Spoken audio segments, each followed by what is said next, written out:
ఇంటికి చూడముచ్చటైన ఇంటీరియర్స్ చేయించుకునేందుకు చాలా మంది లక్షల రూపాయలు ఖర్చు చేస్తున్నారు. సరికొత్త ఆలోచనలతో వైవిధ్యమైన డిజైన్లు తయారు చేస్తున్నారు. కానీ ఓ ప్రబుద్ధుడు మాత్రం అదే అదునుగా అందిన కాడికి దోచుకుంటున్నాడు.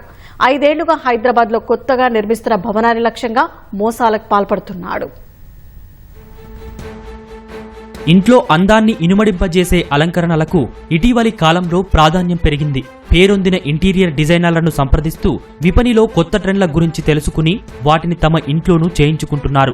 అదే అదునుగా భావించిన బెంగాల్ కేటుగాడు హైదరాబాద్లో కొత్తగా నిర్మిస్తున్న భవనాలే లక్ష్యంగా ఇంటీరియర్ డిజైన్ల పేరుతో మోసాలకు పాల్పడుతున్నాడు.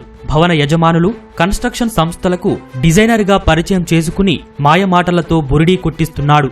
డబ్బులు చేతిలో పడ్డాక బాధితులు ఫోన్లు చేసినా స్పందించకుండా మొహం చాటేస్తాడు. తాజాగా ఓ బాధితుడి ఫిర్యాదుతో నిందితుడిని అదుపులోకి తీసుకున్న పోలీసులు అతని నేర చరిత్ర బయటపెట్టారు.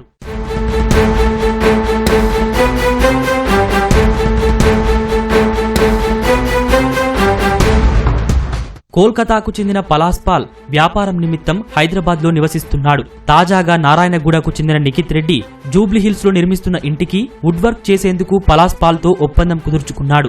అందుకోసం 66 లక్షల రూపాయలు తీసుకున్న పలాస్పాల్ ఆ తర్వాత పని పూర్తి చేయకుండా మొహం చాటేశాడు. నిఖిత్ రెడ్డి ఫోన్లు చేసినా స్పందించకుండా స్విచ్ ఆఫ్ చేసుకున్నాడు. ఈ క్రమంలో మోసపోయానని గ్రహించిన నిఖిత్ రెడ్డి నారాయణగూడ పోలీస్ స్టేషన్లో ఫిర్యాదు చేశారు. నిందితుడిని అరెస్టు చేసిన పోలీసులు విచారణలో అతని నేర చరిత్ర చూసి కంగు తిన్నారు.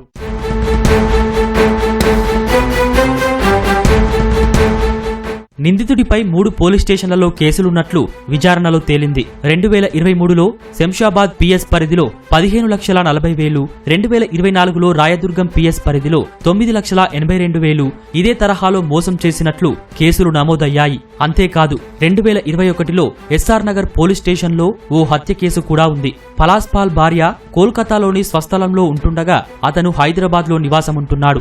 ఈ క్రమంలో తన స్నేహితుడి భార్యతో వివాహేతర సంబంధం పెట్టుకుని 2021లో మిత్రుడిని హతమార్చాడు. ఈ కేసులో జైలుకెళ్లిన నిందితుడు బెయిల్పై బయటకొచ్చాడు. కేసు ట్రయల్స్ లో ఉన్నా కోర్టుకు హాజరవ్వకుండా తప్పించుకు తిరుగుతున్నాడు. ఈ నేపథ్యంలో న్యాయస్థానం అతనిపై నాన్ బెయిలబుల్ వారెంట్ సైతం జారీ చేసింది. సో ఇతను దాదాపు ఒక 4-5 ఇయర్స్ బ్యాక్ హైదరాబాద్ వచ్చేసి కొత్తగా కన్స్ట్రక్షన్స్ ఎక్కడైతే జరుగుతున్నాయో కన్స్ట్రక్షన్ చేసేటువంటి బిల్డర్స్ గానీ లేదా ఓనర్స్ ని కానీ కన్సల్ట్ అయ్యి మీకు కావాల్సిన ఫర్నిచర్ మేము సప్లై చేస్తామని ఒక fake type of videos godowns ఏవైతే ఉన్నాయో ఆ ఫేక్ టైప్ ఆఫ్ గోడౌన్స్ ఇవి మావే అని చూపించేసి ఇతను ఒక 3 కేసులలో చీటింగ్ చేశాడు. నారాయణగూడ కేసెస్ లో రీసెంట్ గా 66 lakhs కి చీట్ చేసినట్టు ఒక కంప్లైంట్ రావడం జరిగింది. దీన్ని బట్టి ఇతను అరెస్ట్ చేసినప్పుడు ఇతను ఇంతకు ముందు కూడా శంషాబాద్ అండ్ రాయదుర్గం పిఎస్ లో కూడా సేమ్ టైప్ ఆఫ్ మోటివ్ తోటి 2 చీటింగ్ కేసులు ఉన్నాయి.